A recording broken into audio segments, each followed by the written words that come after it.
बच्चों, second year political science की paper first यानी विश्व की प्रमुख राज्य व्यवस्था है, विश्व के प्रमुख संविधान वाले पेपर में अपन स्विट्जरलैंड के संविधान के प्रमुख प्रावधानों की चर्चा कर रहे थे। और स्विट्जरलैंड के संविधान की विशेषताएं और तदुपरांत स्विट्जरलैंड के संविधान में उल्लिखित मौलिक अधिकारों की चर्चा विस्तार से की थी। इसके पश्चात आज अपन स्विट्जरलैंड की संघीय व्यवस्था इसके ऊपर कुछ चर्चा करेंगे, क्योंकि स्विट्जरलैंड की संघीय व्यवस्था बहुत यूनिक है अपने आप में। शायद आपको एक फैक्ट, एक तथ्य बता दूं कि सामान्यतः संघीय व्यवस्थाओं में एक हरी नागरिकता जैसे कि भारत में है, और अधिक से अधिक दोहरी नागरिकता होती है जैसे कि अमेरिका में है, यानी राज्य और एक पूरे देश संघ की नागरिकता। भारत में तो एक हरी नागरिकता ही है, पूरे देश की एकमात्र नागरिकता। स्विट्जरलैंड एकमात्र ऐसी संघीय व्यवस्था है जहां पर तिहरी नागरिकता की व्यवस्था, यानी एक ही व्यक्ति को तीन नागरिकता प्राप्त होती है। एक तो अपने म्यूनिसिपल एरिया का की नागरिकता, एक अपने कैंटन यानी राज्य की नागरिकता, और एक पूरे स्विस संघ यानी देश की नागरिकता। तो ये बहुत यूनिक है अपने आप में स्विट्जरलैंड की संघीय व्यवस्था। अब देखें तो अपेक्षाकृत स्विट्जरलैंड अन्य संघीय व्यवस्थाओं से काफी आकार में, क्षेत्रफल में, आबादी में काफी छोटा है, लेकिन यह संघीय व्यवस्था अपने आप में थोड़ा अलग है।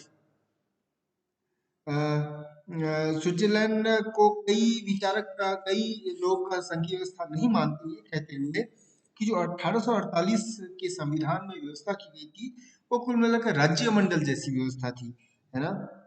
और वो एक संधि की तरह व्यवस्था थी, जो संविधान न होकर एक स्वतंत्र राज्यों का संगठन था, और इसलिए संघीय व्यवस्था नहीं थी।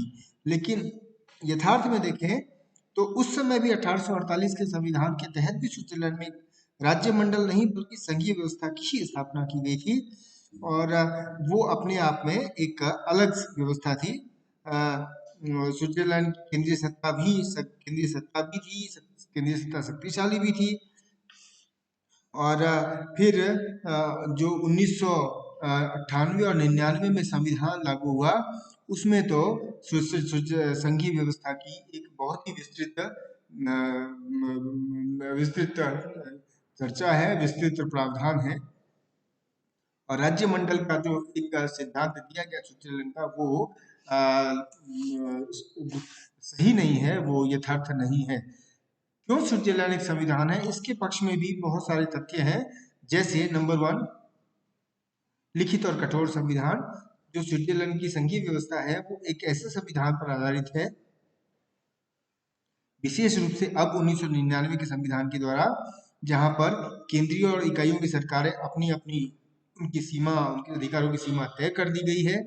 और इस तरह से इस संविधान में कोई भी मनमाने तरीके से परिवर्तन नहीं किया जा सकता।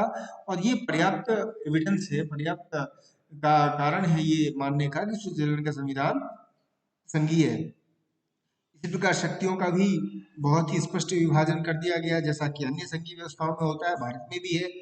और ये जो केंद्र हो, संघ हो, या फिर कैंटन यानी कि राज्य हो, उनको अपने शक्ति का अंतिम स्रोत संविधान ही है उनके लिए। और इस शक्ति विभाजन के संबंध में अमेरिका के ही जैसा गणना तथा अवशेष के सिद्धांत को अपनाया गया है। संघीय सरकार की शक्तियों और उसके अधिकारों के अतिरिक्त जो कैंटन है, उनकी सरकारों की शक्ति को ही, शेष अधिकारों कैंटनों को दिया गया है। केंद्र सरकार की शक्तियों का उल्लेख कर दिया गया है, और बाकी बचे शेष अधिकार जो है वो राज्यों को दिए गए हैं। जो विषय राष्ट्रीय महत्व के हैं वो केंद्र सरकार के पास, बाकी सारे कैंटनीय राज्यों के पास।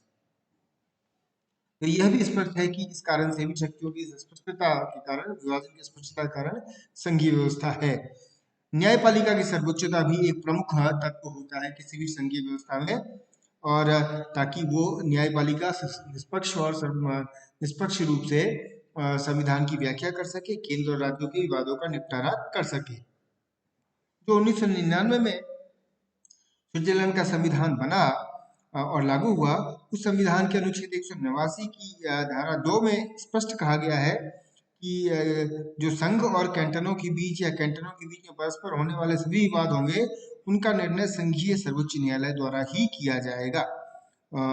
और न्यायपालिका की सर्वोच्चता स्विट्जरलैंड की जो संघीय व्यवस्था है और वो उसको पूरी तरह से इंगित करता है, उससे स्पष्ट करता है कि किसी प्रकार की संवैधानिक अवहेलना या संविधान के विरुद्ध कार्य किए जाने पर सर्वोच्च न्यायालय हस्तक्षेप करेगा और इसके माध्यम से वो अपनी व्याख्या प्रस्तुत करेगा। यह भी संघीय व्यवस्था में ही होता है। इसके अतिरिक्त जो एक और कारण है वो है उच्च सदन में इकाइयों का समान प्रतिनिधित्व। ऐसा एक संघीय व्यवस्था का ये एक स्पष्ट गुण हो, एक लक्षण होता है, जैसा कि अमेरिका में है कि सीनेट यानी उच्च सदन में सभी इकाइयों को समान प्रतिनिधित्व दिया गया है। इसी प्रकार स्विट्जरलैंड के संघीय व्यवस्था के तहत भी जो संघीय संसद है यानी व्यवस्थापिका है, उसका जो उच्च सदन है सीनेट, उसमें भी सभी राज्यों को ये एक समान जो 23 कैंटन है उनको एक समान प्रतिनिधित्व दिया गया है। जो सिर्फ पूर्ण कैंटन और अर्ध कैंटन जो है उनमें थोड़ा भेद है। अन्यथा पूर्ण कैंटन अपने 2 प्रतिनिधि और अर्ध कैंटन अपने 1 प्रतिनिधि सीनेट में भेज सकते हैं। अन्यथा सभी कैंटनों को, सभी राज्यों को एक जैसा प्रतिनिधित्व का अधिकार है। यह भी संघीय व्यवस्था साबित करता है कि स्विट्जरलैंड में संघीय व्यवस्था है। इसी प्रकार संविधान संशोधन में भी राज्यों को महत्व दिया जाता है संघीय व्यवस्था में, और किसी प्रकार के संशोधन हो उसमें इकाइयों को या राज्यों को शामिल किया जाता है। जो स्विट्जरलैंड का संविधान है उसमें भी इस तत्व को अपनाया गया है कि किसी प्रकार के संविधान संशोधन में इकाइयों के को इग्नोर, इकाइयों की अवहेलना नहीं की जा सकती। संशोधन प्रस्तावित करने और उसकी पुष्टि में भी संघ की इकाइयों और जनता को पूरा अधिकार है। संविधान का कोई भी संशोधन तब तक पारित नहीं माना जाएगा जब तक कि आधे से अधिक कैंटन राज्य उसे स्वीकार न कर लें। यह भी संघीय व्यवस्था की ओर इंगित करता है। मैंने पहले भी बताया, एक 13 नागरिकता का प्रावधान है, यानी कि म्यूनिसिपैलिटी, कैंटन और संघ, इन तीनों की ही नागरिकता एक व्यक्ति को प्राप्त होती है। यह भी एक महत्वपूर्ण प्रावधान है जिससे ये साबित होता है कि स्विट्जरलैंड संघ है। अब इन सभी व्यवस्था, सभी तत्वों के आधार पर ये स्पष्ट रूप से कहा जा सकता है कि स्विट्जरलैंड जो है वो राज्यमंडल के स्थान पर एक संघ है। और ये कुछ उसी तरह है जैसे भारत में कहीं भी फेडरेशन यानी संघ शब्द का प्रयोग नहीं किया गया है, बल्कि यूनियन शब्द का प्रयोग किया गया। लेकिन वास्तविक अर्थों में देखें तो भारत एक संघीय देश है। इसी प्रकार स्विट्जरलैंड में न्यायपालिका की सर्वोच्चता के सिद्धांत को पूरी तरह नहीं अपनाया गया है, और संघीय न्यायालय को संघीय व्यवस्थापिका द्वारा निर्मित कानूनों की जांच करने तथा संवैधानिक घोषित करने का अधिकार प्राप्त नहीं है। लेकिन ये स्पष्ट है कि उसे संविधान की व्याख्या करने का अधिकार है। जुडिशियल रिव्यू, न्यायिक पुनरावलोकन का अधिकार भी नहीं है, लेकिन संविधान की अवहेलना संघ या राज्य नहीं कर सकते। इन सभी आधारों पर हम कह सकते हैं स्विट्जरलैंड जो है वो एक संघीय देश है, संघीय व्यवस्था है।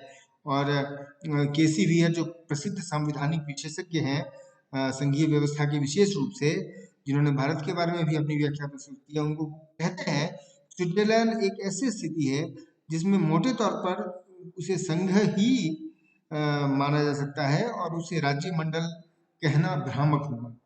तो ये स्विट्जरलैंड की संघीय व्यवस्था के विविध लक्षण है, इसके आधार पर हम कह सकते हैं। अब शक्ति विभाजन जो स्विट्जरलैंड का है वो बहुत स्पष्ट है, जिसके आधार पर हम कहते हैं कि एक संघीय देश है। और इसके ऊपर अलग से भी प्रश्न कई बार पूछते हैं। जो स्विट्जरलैंड में संघीय शासन है उसमें राज्यों और केंद्र का संबंध कैसा है, तो यह भी इस शक्ति विभाजन से स्पष्ट हो जाता है। जैसे भारत में सूची पद्धति के आधार पर जिस प्रकार शक्ति का विभाजन किया गया है, उससे केंद्र और राज्यों का संबंध तय होता है। इसी प्रकार स्विट्जरलैंड में भी इसका उल्लेख किया गया है। स्विट्जरलैंड के संघ में जो है वो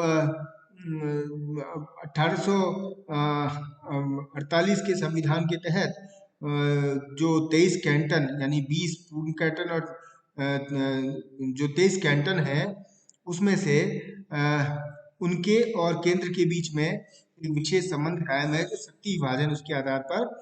और संविधान के अनुच्छेद 3 में कहा गया है कि संघीय संविधान की सीमा के अंतर्गत कैंटन संप्रभुता संपन्न है, यह बहुत विशेष बात है।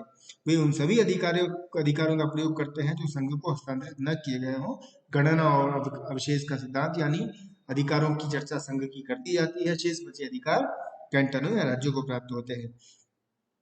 संविधान के अनुच्छेद 42 से लेकर 135 तक शक्ति विभाजन और संघ के कैंटनों के अधिकारों के बारे में चर्चा से संबंधित है। जो संघीय अधिकार हैं उसमें सारे बहुत महत्वपूर्ण विषय जो कि पूरे देश के लिए होते हैं, जैसे विदेश नीति है, युद्ध की घोषणा है, देश की सुरक्षा है, सेना है, टेलीकम्युनिकेशन है ना, रेल यातायात है इत्यादि, ये सारे के सारे, वायुयान, नौवहन इत्यादि, ये सभी संघीय विषय हैं। और जो समवर्ती अधिकार है जिस पर दोनों को ही अधिकार है कानून बनाने का, वो ऐसे विषय हैं जैसे प्रेस है, उद्योगों का नियंत्रण है, बैंक है, व्यवसाय है, इमिग्रेशन, राजपथ इत्यादि है। इन पर राज्य, केंद्र और संघ और कैंटन दोनों ही मिलकर कानून बना सकते हैं। लेकिन यदि किसी विषय पर दोनों के बनाए गए नियमों में विरोध है, विरोधाभास हो, तो संघीय नियम ही मान्य होते हैं। एक और श्रेणी है अधिकारों की, शक्तियों की, वो है विभक्त अधिकार। स्विस जो व्यवस्था है उसकी ये एक अद्भुत व्यवस्था, एक यूनिक ये प्रणाली है। यहाँ पर कुछ विषयों के संबंध में व्यवस्था करने का अधिकार संघ तथा राज्यों में बटा हुआ है। जैसे विदेशों में संधियां करना संघीय अधिकार क्षेत्र में है, परंतु कैंटर अपने निकटवर्ती राज्यों से संविधान द्वारा निश्चित की गई सीमाओं के अंतर्गत कुछ विषयों पर संधियां कर सकते हैं। सेना का संचालन का कार्य संघ का और कैंटरों में बटा हुआ है। अनिवार्य और निःशुल्क शिक्षा जो है, प्राथमिक शिक्षा, वो कैंटरों का कर्तव्य है, परंतु संघ को निरीक्षण करने का अधिकार है। तो ये जो विभक्त अधिकार है, यह भी स्विट्जरलैंड को एक बहुत यूनिक संघीय व्यवस्था की श्रेणी में रखता है। अब अपन अगले व्याख्यान में देखेंगे कि आखिर स्विट्जरलैंड में जो है वो इस संघीय व्यवस्था का क्रियान्वयन, संघीय व्यवस्था का संचालन किस प्रकार हुआ है और उसकी प्रकृति क्या